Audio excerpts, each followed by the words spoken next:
Good evening, everybody. Welcome to another edition of Friday Night Hangout brought to you by the Craft Beer Nation.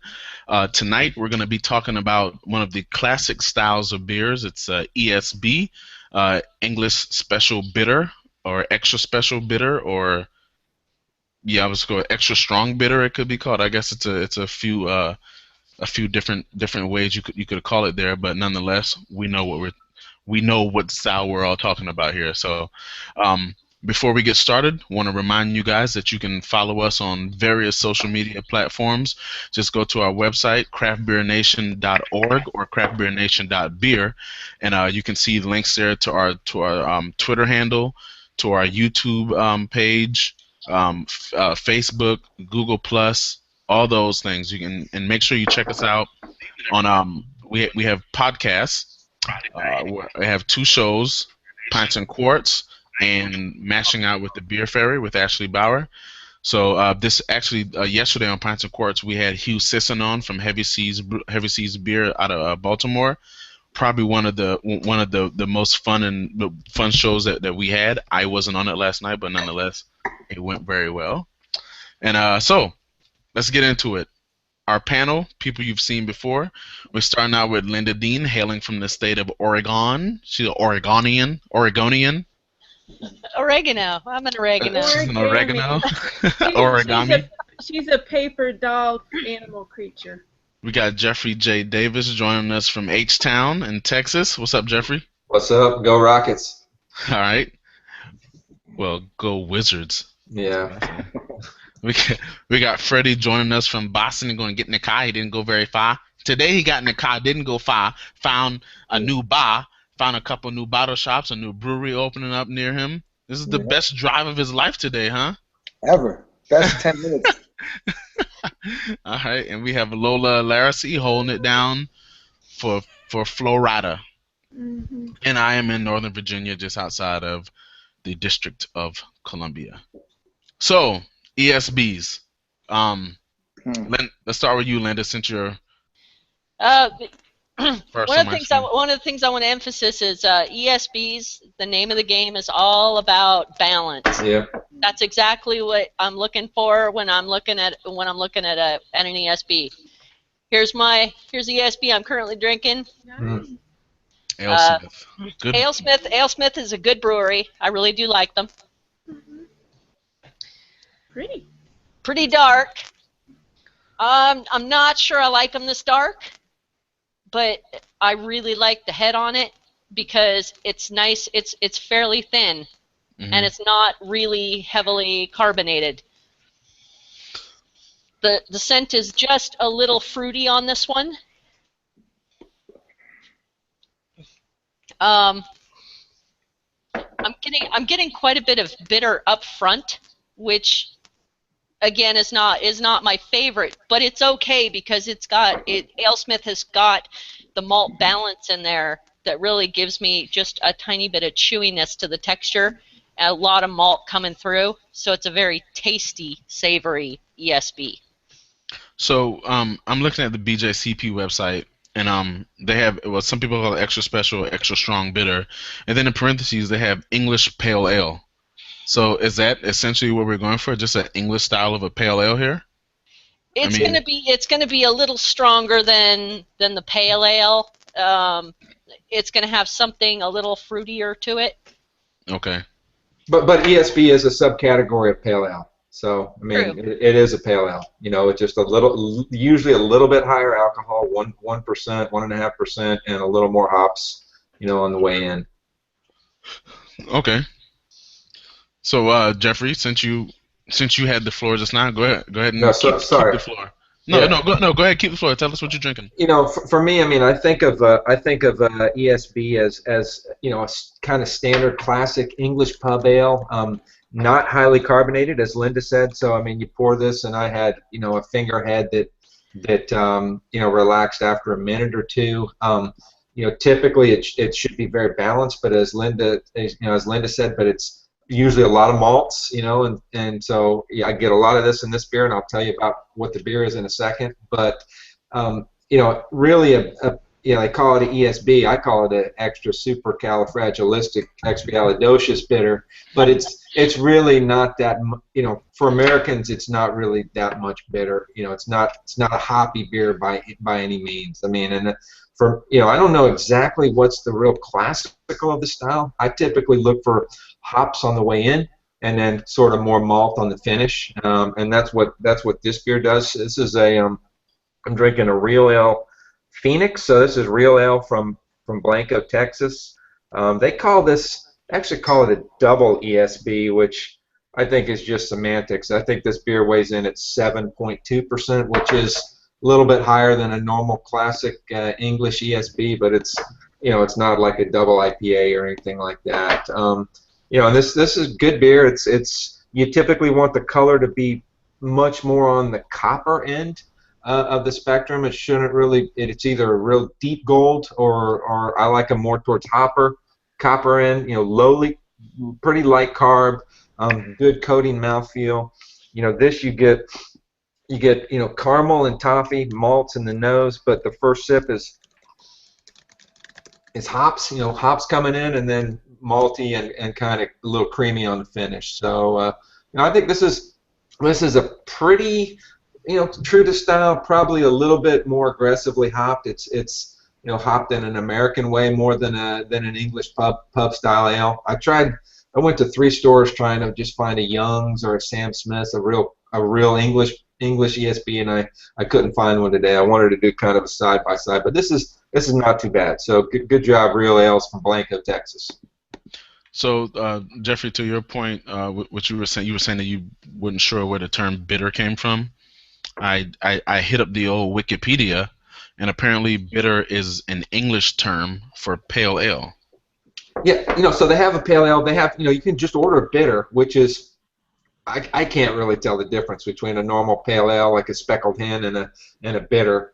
A little more hops there, but for American palate, you probably wouldn't really tell the difference. It's pretty mildly hopped. I think this is 55 IBUs. So it's got some hops to it, but it's not aggressive by any means. So it seems that the name of the game here is actually trying to determine what's the difference between a pale ale and a bitter, and maybe we'll get there between Freddie and Lola. Who knows? I know Freddie isn't drinking a bitter ESB because I spoke with him already. But Lola, you drinking one? Freddie, we'll come back to you.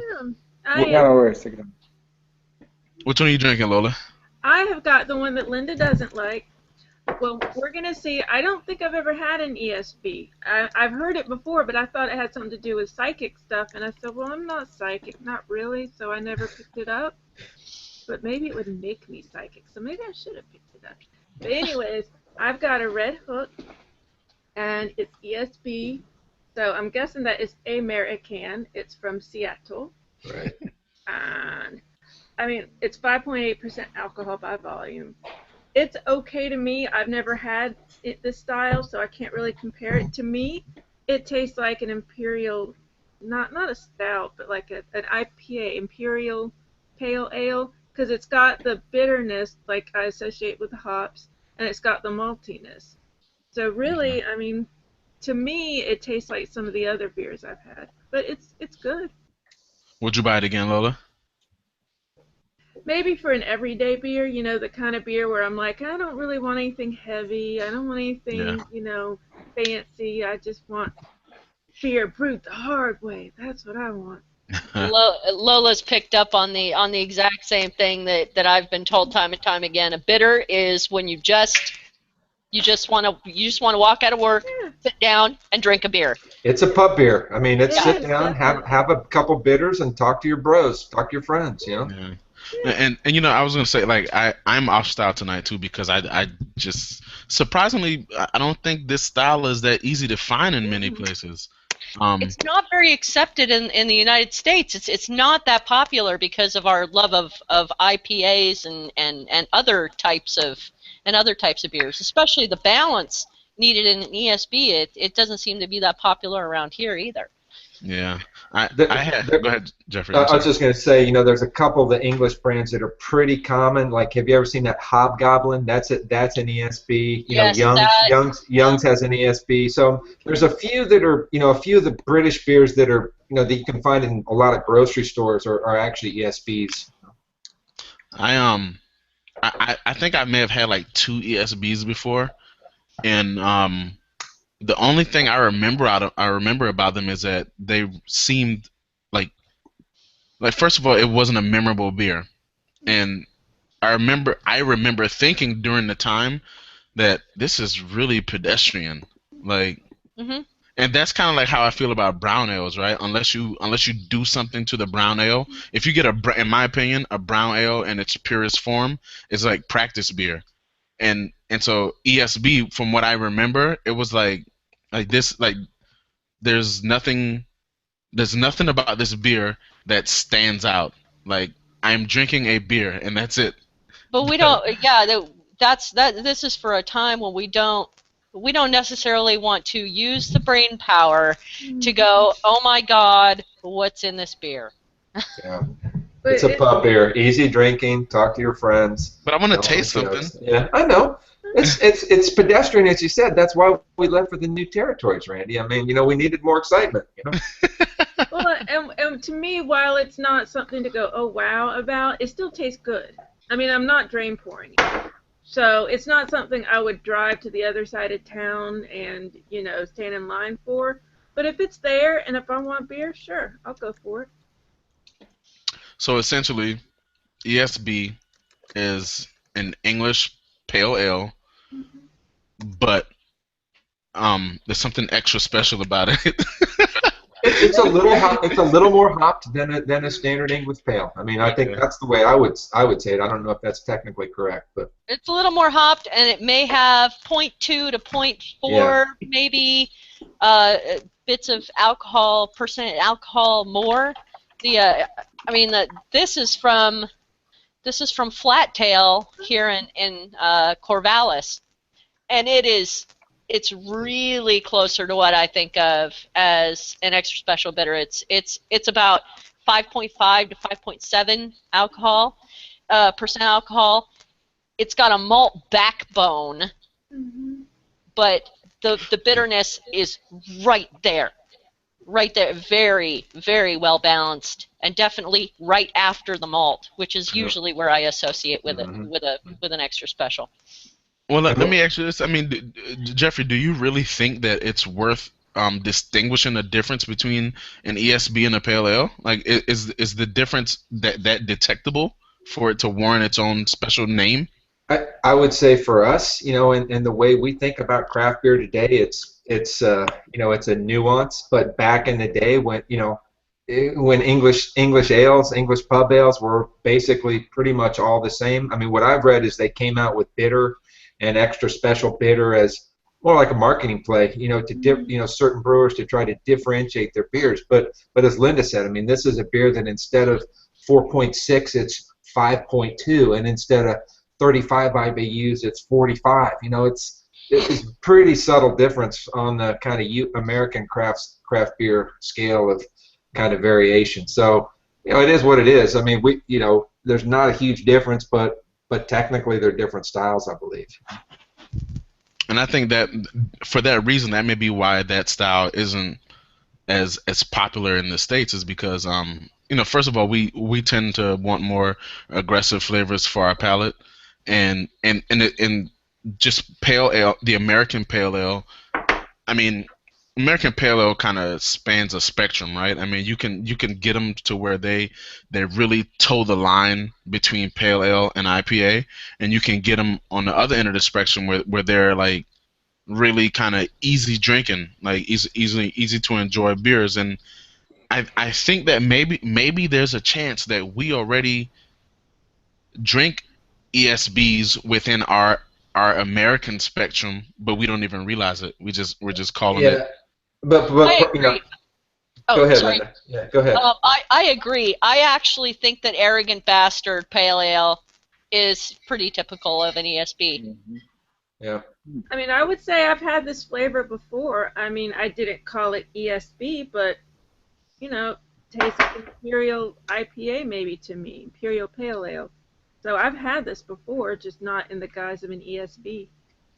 Yeah, Randy, we did pale ales 3 or 4 weeks ago, and I would, most of what everybody had, I think, except maybe Charles, were American APAs, and I would wager that every one of those APAs had higher IBUs than most ESBs, even though they call it a bitter. I mean, they're not really that bitter of a beer, and the malt tends to be really big and kind of like a backbone, as Linda said, right in the middle of the beer, and very balanced with the hops. So it's a different taste, but they're bitter. I think is the word that kind of throws us off because they're not really what we would call hoppy beers at all. This is a malty beer. I mean, if you ask me to describe this in one word, it's a malty beer with has a little bit of hops on the front end. So Which I is wish fine. That's what I like. I wish Charles were here tonight because one of his favorite styles actually is American Pale Ales. mhm. So I'm anxious to see what his thoughts are on ESB since the it's akin to the American, well, it's akin to British Pale Ale, but Charles tends to like the whole gambit of pale ales. So I'd be willing to bet money that he would like this style. Well, Linda, so you said arrogant bastard kind of drinks like an Yeah, it does. ESB. Although it's hoppier than we'd classically term. It doesn't have the complete. It doesn't have the equal balance that I'm looking for, and it definitely has more of a flavor profile to it. But yeah, you could term it as an ESB and serve it as an ESB, and I'll bet you that you'd get one or two English boys out there who would happily drink it and say, yeah, that's an ESB. Is that beer classified as an American strong ale? It's classified as a pale ale, I believe. Arrogant bastard? Is it? Don't ask me. Everybody went to the Googles just that quick second. It's an American strong ale. Strong ale. Okay. So Aren't we doing strong ales later? probably. I think we are. So that's pretty funny. Well, I was off style tonight because, like I said, I couldn't find any ESBs, and so I was like, well, maybe I'll just drink one of the beers that I have that's probably a little closer to what I can imagine that style being, and I chose the undercover investigation shutdown Nice. ale. I don't think I've ever had that. Oh, it's incredible, and it's funny but this beer is an American strong ale, and it's funny that you said the arrogant bastard is it's kind of akin to an ESB. I can't now. Yeah, there's no way you could actually, class it as the same as the Right. perfect profile. It's got more flavor than that. It's more exciting. Yeah. But yeah, But it's got the malt. It's got the malt of yeah, an ESB. it's got the malt. And that's exactly what I like about this beer, even though it's not an ESB.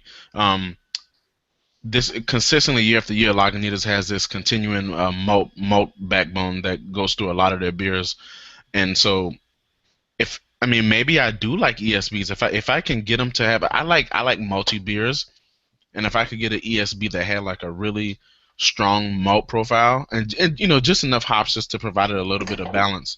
If I could get one that had a really strong malt profile, I'd be willing to bet that I would like it. So Have you ever tried Hobgoblin? no, I haven't. Yeah, we got to get you one of those. I would bet anything you would love it. So Linda, would you say that's pretty kind of typical style reference for an English ESB for you? Yes. Yeah. Yes. And the second you mentioned it, I hadn't even thought of it. And yes, Yeah. the second you mentioned it, yeah, Hobgoblin is there. And that's pretty easy to find. I mean, I see that around a lot. Really, you find it easy? I mean, it's hard to get over here in my portion of Oregon. I have to special order it, and then I have to make sure that at least a case comes in. We get it at Kroger here. Oh, It's like $4, $4.50 or something. Yeah. that's nice. Oh, Well, I'll try to find. I'm looking at Hobgoblin right now, and it says it has pale chocolate and crystal malts, and then the hops are like traditional, totally like English, yeah, can't. English Fuggles and Styrian Goldings hops, and Yeah, usually this is Goldings. Yep. and the Hobgoblin. So strong and roasted malt with a moderate hoppy bitterness, slight fruity character. So Linda, that goes back to what you were saying earlier. Slight fruity character that lasts throughout the end. And this is one of Michael Jackson's 500 classic brews. And Randy, what I would say is if you really wanted to, try some ESBs, I think they're typically a lot better on draft and served at kind of pub temperature. So if you just find an English pub, that they'll have a couple of them, 2 or 3, and at sort of 55 degrees, the flavor and the malt definitely comes out a lot more. I think for whatever reason they're better. They're better on tap, or a lot of times they're on cask actually. So if you can get an ESB on cask, it's pretty awesome. Yeah. That's beautiful. Yeah, a cask ESB would be beautiful. So the best bet is going to be if you want to find a good one, visit an English pub. Yeah. Or get a Young's ESB is good. The Hobgoblin's good. I mean, there's Sam Smith makes a good ESB. So. And what is Sam Smith's ESB called? Is it just I think it's called Samuel Smith's Extra Special Bitter, I believe. Okay. I'm not positive. I haven't had it in a while, but I remember it was solid. As a rock. Solid. Solid as a rock. I'm sorry. Well, I moved on to a different. I think it's called. Is it Old Brew? Yeah, Old Brewery Pale or something, right? Or, yeah, a Samuel Smith's Organic Old Brewery Pale Ale. Yeah. The premium ESB. Yeah, that's it. You guys will never have to deal with it probably, but if you ever see this Texas ESB called Working Stiff Ale, which I think they're trying to get at that, kind of let's go to the pub after we came out of the coal mine, skip it. It's not an ESB, and it's not very good. So does it taste like they included whatever that person is shoveling? Yeah, I'm not sure. He's drinking a beer while he's shoveling that. That's probably like horse manure. I mean, cow manure. This is Texas, Lola, but that's a green. That's the green bill that he's shoveling there. Yeah, and probably. He's brewing while drinking and screwing it up. This thing is heavily carved. It's super light. It's almost look at how the foam is sticking to the glass. It's almost funky, so it's nowhere near the style. So I'm not sure how they're calling it an ESB, but anyway. What I read about the style says that it's supposed to be have low carbonation. Very, very low carb. Like Linda, that second one you poured, I mean, was that a pretty fresh pour? I mean, yeah, that was. That's what you expect, almost like no carb, like a quarter-inch carb. We're about to see it. You're about to see it in action. That's right. Science, She poured that kind of aggressively too. Because she's aggressive. That's how she rolls. But that'll go away in like a minute, Yeah. And it doesn't really stick. Yeah. Jeffrey, maybe yours turned, man. I just think it's not that good of a beer. I think this brewery, I've seen them a couple times, but I've never bought it. I think the guy's like a home brewer that like rents time on a bottling line or something, because it's pretty average. Sorry, dude. Whoever it is that brews this, but it's. I'm not gonna pimp it, He got a picture of his brew day on the label. Yeah, basically. I can definitely recommend Flat Tail, but you may never see ESB at Flat Tail again. But if you see the AleSmith, that's I can recommend that. That's actually pretty good. As dark as it is, it does taste like the style, and I could definitely drink a few of these. But when I think, the name, when I think of an American ESB, the name I think of is Red Hook. I mean, that's probably the first ESB I ever had. So, not saying that it's the best, but it's it's been around for a while. And to me, it's the beer they're known for. It's serviceable. Yeah. I won't say anything bad about it. It's good. I'm drinking it. It's the kind of beer where, I won't be unhappy when I'm drinking it. I mean, I'm not going to, preserve it in my cabinet and be like, okay, I gotta wait until New Year's before I drink this, you know. But are you going to drink it No. all tonight, or are you going to put the sippy cup on? Well, okay, all right, good time. I already got the stopper on something else. Okay. Because I knew I would drink more than this beer, but I knew I wouldn't drink this beer and this, so I went ahead and opened this, so I have this on the side. And I gotta have a little something on the side. A little something, something. Yeah, a little something, going on. Yeah, and there's another thing. I wouldn't recommend storing an ESB. Oh, okay. Get an ESB, drink it. Yeah. Okay. Yeah, I think my greatest chance of drinking the ESB is either going to be me going out and intentionally seeking one out, or me going somewhere where they have a really sparse selection, and ESB is one of them. Or getting one accidentally under different auspices and not realizing it. Oops. Like there's no way I'd go and pick up a six-pack.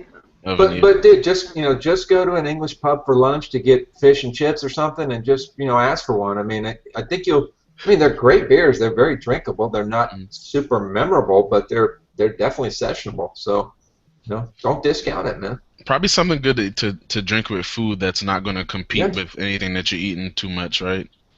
Yeah. It's like I'd say good with stews, good with fish. English stuff. Yeah, with no flavor. So you got to be really mild to not compete with English food. I'd even use it as a breakfast. I'd even use it as a breakfast ale with blood pudding and fried eggs.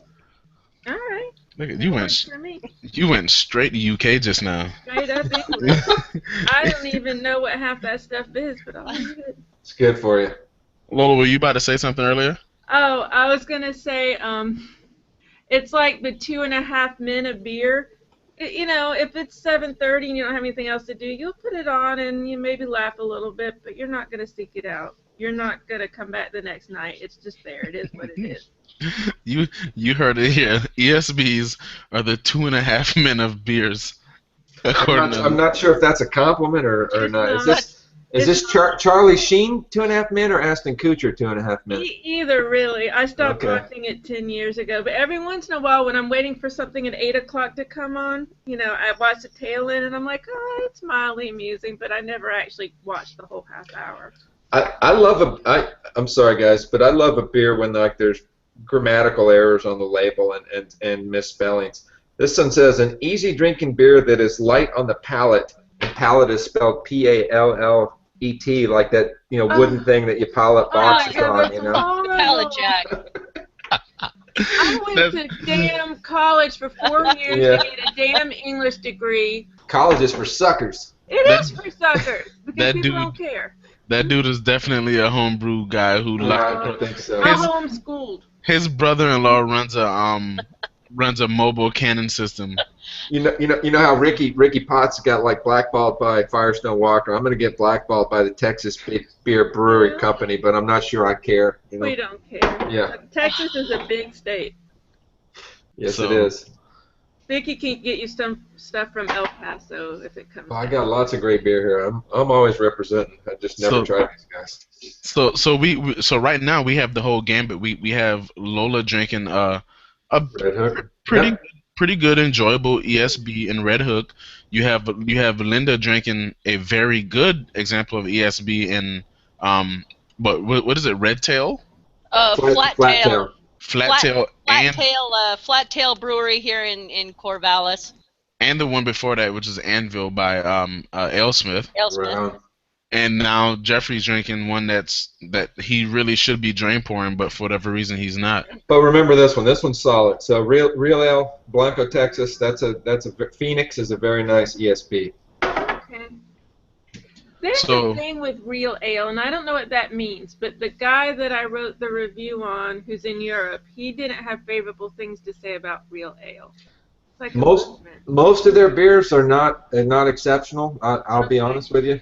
Especially a couple of their most popular beers. They're a pretty big brewery in Texas, and most of their stuff is unexceptional. But their seasonals are good. And this is a seasonal. This is a winter seasonal. So. But Real ale is like an actual movement in the UK. It's they put it on their pubs. Real ale. It's I don't know if it's a marketing thing or what. Yeah, this is just their brand, you know. So they claim that in Texas. I don't know what it means, but They've probably got it from Real Ale in England. yeah.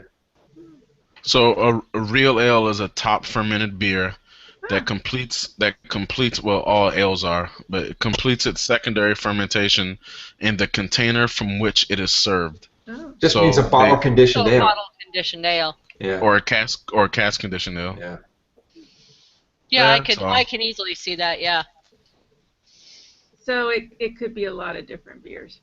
I don't think it's worth anybody thinking it's any better than another non-cask conditioned beer on. I mean, it's some whatever. So it's a marketing thing.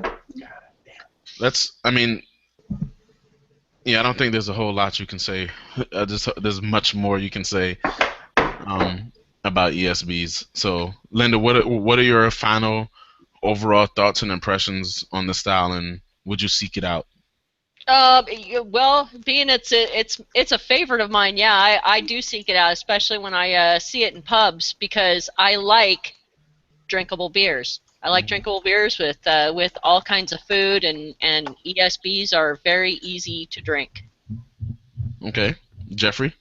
Yeah, I mean, for me, it's not something I would seek out. But if I'm if I'm in the UK or in Europe or I'm at a British pub and they have a couple of good ones, I'll definitely order it. It's drinkable beer. It's nice. It's enjoyable, and sometimes it's good to just shoot the breeze with whoever's sitting on that stool next to you. But you won't know that it's a good ESB unless you try it. That's what I said. It's green eggs and ham, man. You go. got to try it, Sam. I am. If I try these green eggs and ham, will you leave me alone? All right, Lola. Since this is your first foray into ESBs that you know of, what are your overall impressions of the style, and do you think that if you went to a British pub and you saw an ESB next to a American whatever, would you go for the ESB? If I have a lot of money and I want to stock up on everyday beer, I might get a few. Because this is something I could drink again. I'm not necessarily saying I would, but I could. So if I have a lot of room and we have the car and I've got a few boxes, I might buy some. But generally, it's not really anything I'm gonna seek out. So just a relaxing beer, just a beer if you're gonna just hang out. It's almost like the first session beer before session beers were session beers. You had these ESBs that they were drinking in the pubs, not necessarily to get drunk, but just to have a good time, hang out with their friends, and have something to drink on while they're noshing on their British grub, and wasn't gonna clash too much with their fish and chips or their blood pudding and eggs. But I think Randy got to remember, most English ales are 4.2%. So I mean, they're all session ales. I mean, session ale is kind of an American concept. Once we started making bigger beers, and people wanted something they could drink more than 8 of, and still mow the lawn. So, but back in the day, I mean, that's 4 to 5% is kind of it, That's normal. Yeah. I would call it normal. We'll call it normal. All right, well, there it is, folks. It's probably going to be one of the shorter Friday night hangouts that we've had, because the last thing we want to do is drag you on and get off style and start talking about my American Strong Ale when tonight's supposed to be about ESBs. So I think everything's pretty much been said. Yep. Yeah, there just isn't really a whole lot. Does anybody know what the style for next week is? Lager. Is it? Another favorite. Yeah, I gotta go to another dentist appointment on Friday night. Yikes. Is it really, Lola? Yeah, because I looked it up because I was gonna drink the lager I have, but I was like, shoot. Okay, so last week we did Pilsners, and so this time it's gonna be any lager. So do not come here with no Coors Light. Don't come here with a Heineken. Don't come here with Don't come here with no Budweiser, You said any lager. Bud Light. Darn! Any Yeah, I was gonna do it too. macro lagers are not welcome in here. Okay. We want beer brewed the hard way, the real hard way. The real hard way with effort Yeah. and So talent. And love. so thank you for joining us. Be sure to join us next week when we talk about lagers. And remember, go follow us on Twitter at CBN Community. And next week we'll see you. Cheers, everybody. Cheers. Cheers.